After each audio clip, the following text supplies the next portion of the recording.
Judge, what was your take on what Donald Trump offered to the Libertarians at the Libertarian National Convention when he said that if we vote for him, that he would place one of us, maybe you, in the cabinet, maybe you would become the Attorney General of the United States? I'll tell you what, Judge, on the promise that Judge Napolitano becomes Attorney General of the United States, Austin Petersen puts on the MAGA hat and runs to the polls to vote for him. You're so kind. He didn't call me, so I don't know if he had me in mind. I thought it was bizarre that they invited him. I guess they invited him just because they wanted the publicity. Equally bizarre that they invited Bobby Kennedy. Again, I guess they wanted the publicity. Equally bizarre that they invited Joe Biden, who apparently didn't even reply.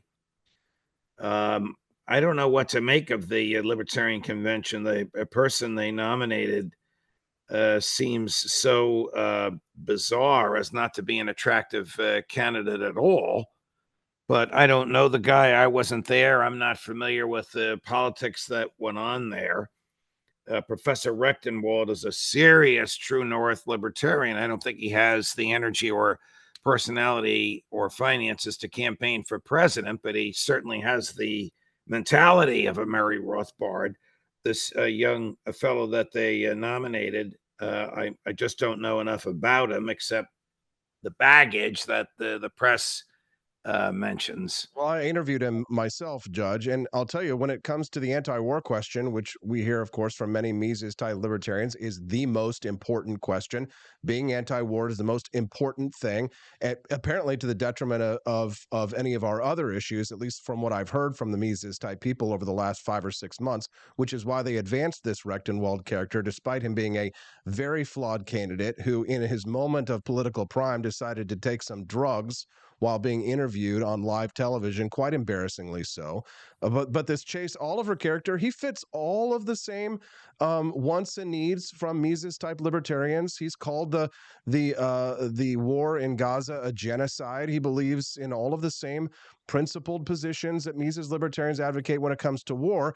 The only major difference is, Judge, between Mises libertarians is the social conservative question, is the idea that Chase Oliver himself is a gay man who thinks that it should be perfectly legal for children to be allowed to go to drag queen story hours, and that children, under the age of 18 should be allowed to take hormones and puberty blockers while not fully committing to the positions of genital mutilation.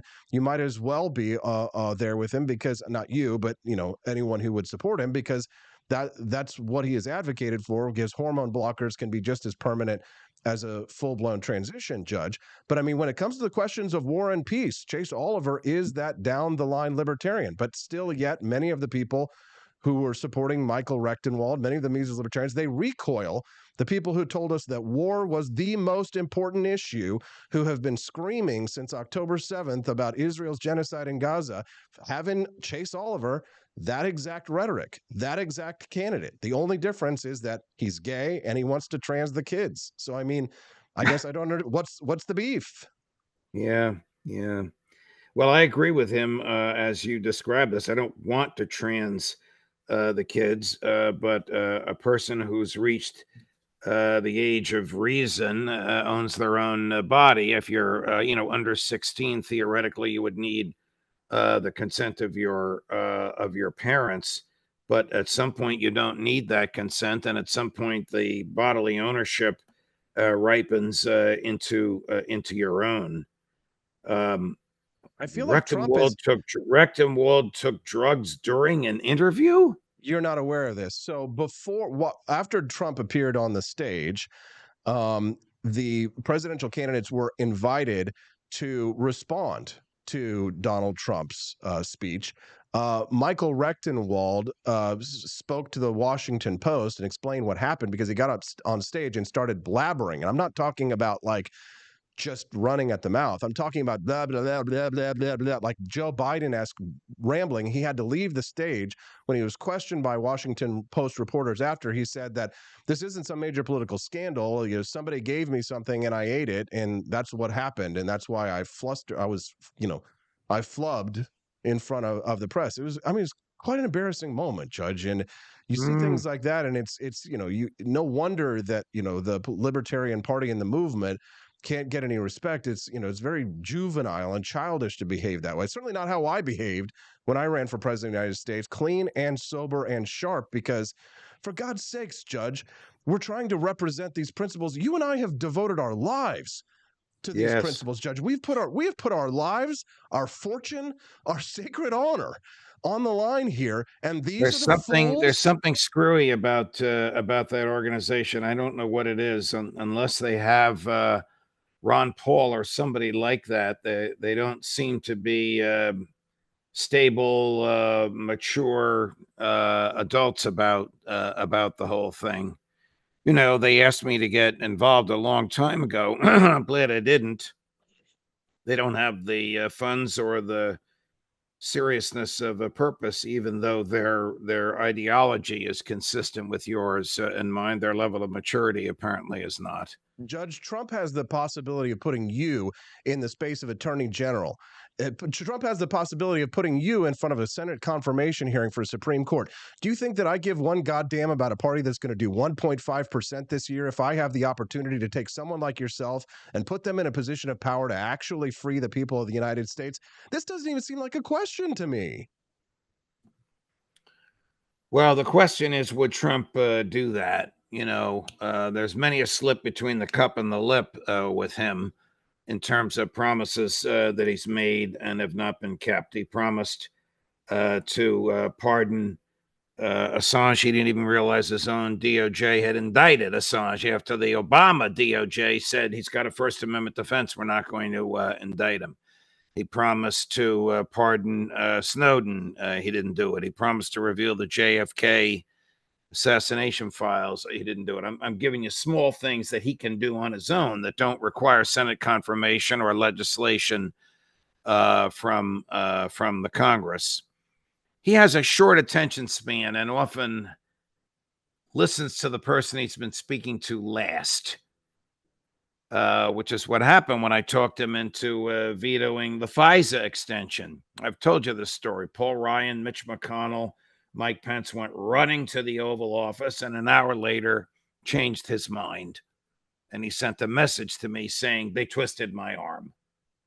What if you were the person that spoke to him last, though, Judge? He has said that he would have Well, if I had been the person he spoke to last, then he would have done those things. If he had signed the veto while he was on the phone with me, if he had signed the pardons while he was on the phone with me, it would have been a great thing for human freedom. And I get your point. I wouldn't be having this conversation with Joe Biden or Hillary Clinton, that's for sure. So, the opportunity that presents itself is a man who has made a promise, who may or may not keep it, but who would have the power to keep it, versus 1% and trans the kids. I mean, Yes. Judge, it's not even a question, Judge. It's not even a Yeah. question. If Vivek Ramaswamy or you or Ron Paul becomes head of the Federal Reserve or the Treasury or the IRS, I mean, enthusiastically, Judge, I go to the polls. Enthusiastically, I vote for this man, knowing that there are things about him that he and I completely disagree on: tariffs, trade, multiple other things, his heresies. But to have the opportunity to have a seat at the door, to have you be the last person speaking to him before he does legislation, Judge, I mean, you must understand how I feel.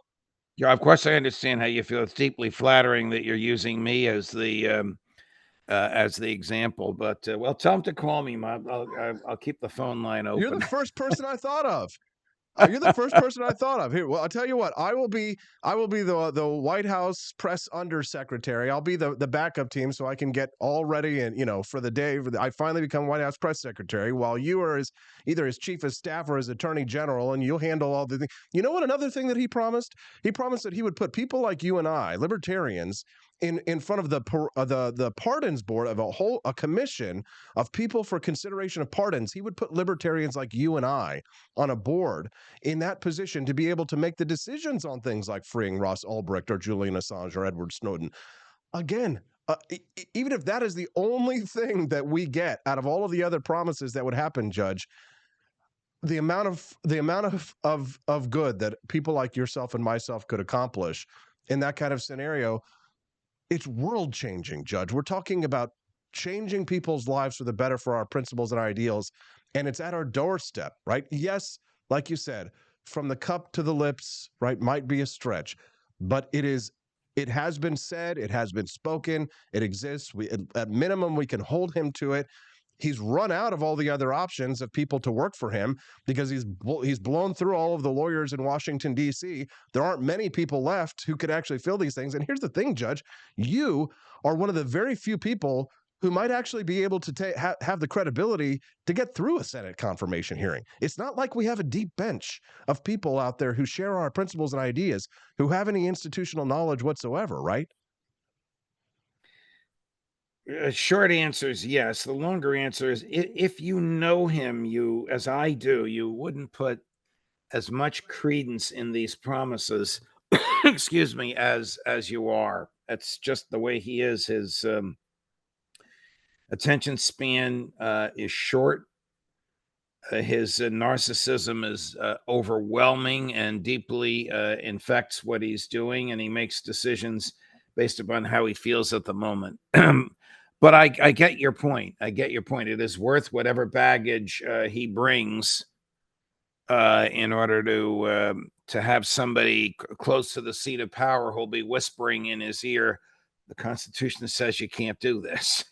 I just feel as if like this is the lifeline that you and I were on the Titanic.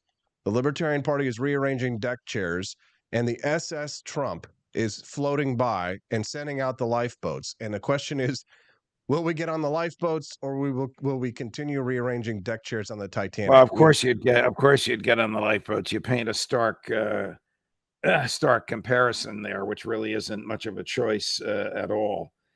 Which is what we're at. Why don't they have serious candidates like Ron Paul? Why don't they have serious financing like they did when he ran? Because they're run by immature young people who just want to make the splash that they made over last weekend. I mean, is this fellow Chase Oliver going to have a funded campaign? Is he going to be able to compete? No one will hear of him after this week. No, it's over, Judge. Uh, I said this a little bit earlier. A vote for Donald Trump is a vote for Javier Milei. And I'm going to say this again with no tongue in cheek whatsoever. A vote for Donald Trump is a vote for Judge Napolitano for Attorney General of the United States. That's the way I look at it. It's a vote for Ron Paul to be the head of the Federal Reserve. It's a vote for Rand Paul to be chief of staff or what have you, right? It's a vote for Senator Mike Lee to be the Secretary of State. It takes the Tea Party fight that we were fighting in 2010 together, locked arm in arm, and turns our cards from I don't know if you've ever played poker, but there's a way of playing poker where they have this thing called a river, and you can be losing the game, losing and losing until the final cards are played, when all of a sudden your fortunes can be reversed. And I'm ready to gamble on that, Judge, because the alternative is lost. We can fold, we can not vote, we can vote for the Libertarian Party candidate, in which case we can take the guaranteed loss or the potential win. But I mean, I guess I just, maybe I just don't have enough shame. should I be should I should I No, be no, more I should wouldn't I put be it that ashamed of way. myself? You're a young person with a lot of optimism. And you probably haven't met him or spent any time with him. It's a little sobering, to say the least. Only once, actually, in the green room at Fox News. When I was there, he was there for another interview, and I believe that you told me to go out and beg him to come on the show that day. But he was too busy or something like that. It was one of those rare times, and he was actually in the building because he would always do like the satellite truck phone stuff when he was on Fox and Friends in the mornings. But Right.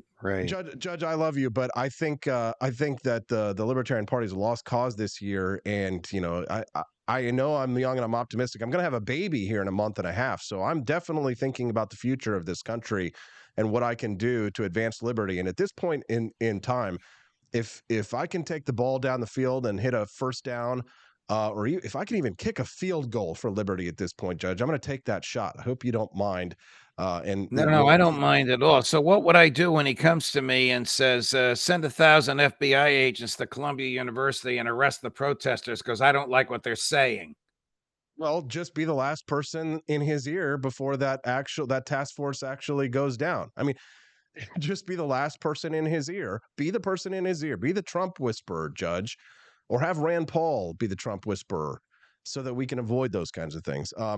Judge, I love you. I'm gonna please don't be ashamed of me for what I'm Oh no, about I'm to not do. ashamed of you. I love you too. And I know we don't have time to discuss it, but this is right up the alley of my column this week called American Caesar.